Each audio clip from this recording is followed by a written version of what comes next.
நம்மளோட first hair ஸ்டைலில் centre part மட்டும் எடுக்கிறோம். அதை 3ஆக டிவைட் பண்ணுறோம். டிவைட் பண்ணிவிட்டு நம்ம வந்து ரைட்டில் இருக்கிற முடியை வந்து லெஃப்ட்லேயும், லெஃப்ட்டில் இருக்கிற முடியை எடுத்துகிட்டு ரைட்லேயும் நம்ம ஒன்று மேலே ஒன்று தான் போடுறோம். இங்கே நம்ம பின்னெல்லாம் பின்ன போகிறது கிடையாது. ஜஸ்ட் இதுவே வந்து நம்ம கீழே வரைக்கும் எடுத்துகிட்டு வந்துட்டு பின் பண்ணிக்கலாம். பின் பண்ணிவிட்டு ரெஸ்ட் ஆஃப் த ஹேர் வந்துட்டு நம்ம போனியாக போடலாம். அப்படி இல்லைன்னா வந்து பின்னல் எது வேணாலும் போட்டுக்கலாம். அது நம்மளோட க்ரியேட்டிவிட்டி. செகண்ட் ஹேர் ஸ்டைல், இது வந்து நம்ம ஸ்ட்ரெயிட் பார்ட்டிஷன் எடுக்கிறோம். பின்னாடி இருக்கிற முடியை வந்து ஒரு ஆஃப் மூன் செக்ஷன் மாதிரி எடுத்துகிட்டு அதை வந்து பேக்ஹோம் பண்ணி நம்ம பஃப் க்ரியேட் பண்ணுறோம்.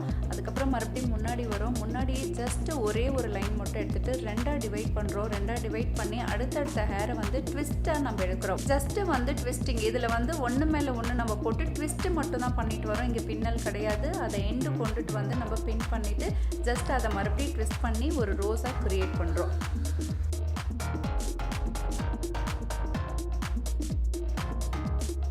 So next third hair style. இந்த ஹேர் ஸ்டைலில் வந்து நம்ம எப்போ போல் ஸ்ட்ரெயிட் பார்ட்டிஷன் எடுக்கிறோம். பேக்கில் வந்து பார்த்திங்கன்னா ஆஃப் மூன் செக்ஷனில் ஒரு பஃப் க்ரியேட் பண்ணுறோம். மறுபடியும் நம்ம ஃப்ரண்ட்டுக்கு வரோம். ஃப்ரண்ட்டில் வந்து ஜஸ்ட் ரைட் சைடில் எடுக்கும் போது ஒரே ஒரு பார்ட்டிஷன் எடுத்துகிட்டு நம்ம மூணாக பிரித்து பின்னல் பின்னுறோம். பின்னிட்டு நம்ம ஃப்ரண்ட்டில் இருக்கிற ஹேரை மட்டும் எடுத்துகிட்டு ஒன்று மேலே ஒன்று பின்னல், ஆஸ் யூஷுவல் பின்னல் தான். ஸோ நம்ம எண்டு வரைக்கும் நம்ம எடுத்துகிட்டு வரலாம். எடுத்துகிட்டு வந்து பஃபுக்கு கீழே பின் பண்ணிக்கலாம். ஸோ நெக்ஸ்ட் ஹேர் ஸ்டைல், இது வந்து பார்த்துட்டிங்கன்னா நம்ம பேக்கில் எப்பவும் போல் ஆஃப் மூன் செக்ஷன் எடுக்கிறோம். எடுத்துகிட்டு பேக்ஹோம் பண்ணி ஒரு பஃப் வந்து க்ரியேட் பண்ணுறோம். ஃப்ரண்ட்டில் வந்துட்டு நம்ம ஒன் சைடாக வந்து நம்ம பார்ட்டிஷன் எடுத்துகிட்டு ஜஸ்ட் அதை ஒரு ட்விஸ்ட் மட்டும் பண்ணிவிட்டு பஃபுக்கு கீழே பின் பண்ணுறோம். அதே மாதிரி லெஃப்ட் ரைட் 2 சைடும் நம்ம எடுத்துக்கிறோம். அது மீதி இருக்கிற முடியை எடுத்துகிட்டு ஜஸ்ட் ட்விஸ்ட் பண்ணுறோம். ட்விஸ்ட் பண்ணிவிட்டு ஒரு ரோஸ் மாதிரி நம்ம க்ரியேட் பண்ணிக்கலாம். ஸோ நெக்ஸ்ட் ஒன், இது வந்து ஸ்ட்ரெயிட் பார்ட்டிஷன் எடுத்துகிட்டு நம்ம சின்ன சின்ன செக்ஷனாக எடுத்துகிட்டு ட்விஸ்ட் பண்ணுறோம். ட்விஸ்ட் பண்ணி பின்னாடி வரைக்கும் வந்து நம்ம பின் பண்ணுறோம். இதே மாதிரி ரைட் லெஃப்ட் இது ரெண்டுமே சின்ன சின்ன செக்ஷனாக எடுத்து நம்ம பின் பண்ணிக்கலாம். நெக்ஸ்ட் வந்து சிக்ஸ்த் ஹேர் ஸ்டைல். இந்த ஹேர் ஸ்டைலில் நம்ம ஸ்ட்ரெயிட் பார்ட்டிஷன் எடுக்கிறோம். எடுத்துகிட்டு பேக்கில் வந்து நம்ம ஒரு ஆஃப் மூன் செக்ஷன் எடுக்கிறோம். எடுத்துகிட்டு அதை பேக்ஹோம் பண்ணிவிட்டு ஜஸ்ட் ஒரு சின்ன பஃப் க்ரியேட் பண்ணிக்கிறோம். ஃப்ரண்ட்டில் வந்து நம்ம 2ஆக டிவைட் பண்ணி பேக்கில் இருக்கிற ஹேரை ஃபஸ்ட்டு ட்விஸ்ட் பண்ணி நம்ம பஃபுக்கு கீழே பின் பண்ணுறோம். செகண்ட் ஃப்ரண்ட்டில் இருக்கிற ஹேரை எடுத்துகிட்டு ஜஸ்ட் அதே மாதிரி ட்விஸ்ட் பண்ணிவிட்டு நம்ம பஃபுக்கு கீழே க்ரியேட் பண்ணுறோம். இதே மாதிரி நம்மளோட அடுத்த சைடும் வந்து நம்ம எடுத்துக்கலாம். பேக்கில் இருக்கிற ஹேர் நம்மளோட க்ரியேட்டிவிட்டி.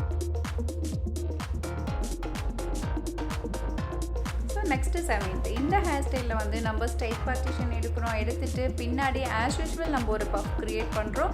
க்ரியேட் பண்ணிவிட்டு ஃப்ரண்ட் ஹேர் ஸ்டைல் வந்து நம்ம ஃப்ரண்ட் ஃப்ளாட் தான் போடுறோம். இது எப்படி பண்ணணும் அப்படின்னா நம்ம 3ஆக டிவைட் பண்ணிவிட்டு ஜஸ்ட் ரைட்டில் இருக்கிற ஹேர் எடுத்துகிட்டு நம்ம ரைட்டோட சேர்த்துக்கணும். ஸோ லெஃப்ட்டில் இருக்கிற ஹேர் எடுத்துகிட்டு லெஃப்ட்டில் இருக்கிற நம்ம ஹேரோட சேர்த்துட்டு ஜஸ்ட் பின்னல் பின்னிட்டே வர்றது தான். இதை நம்ம கம்ப்ளீட் கொண்டுட்டு வந்துட்டு பஃபுக்கு கீழே பின் பண்ணணும்.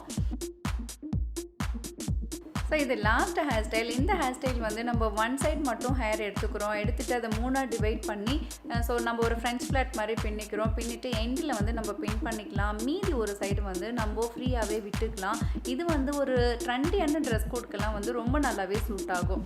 இந்த ஹேர் ஸ்டைல்ஸில் உங்களுக்கு ஏதாவது டவுட் இருக்குது அப்படின்னா கமெண்ட் பண்ணுங்கள். அடுத்த வீடியோவில் இதை பற்றி டீட்டெயிலாக பார்க்கலாம்.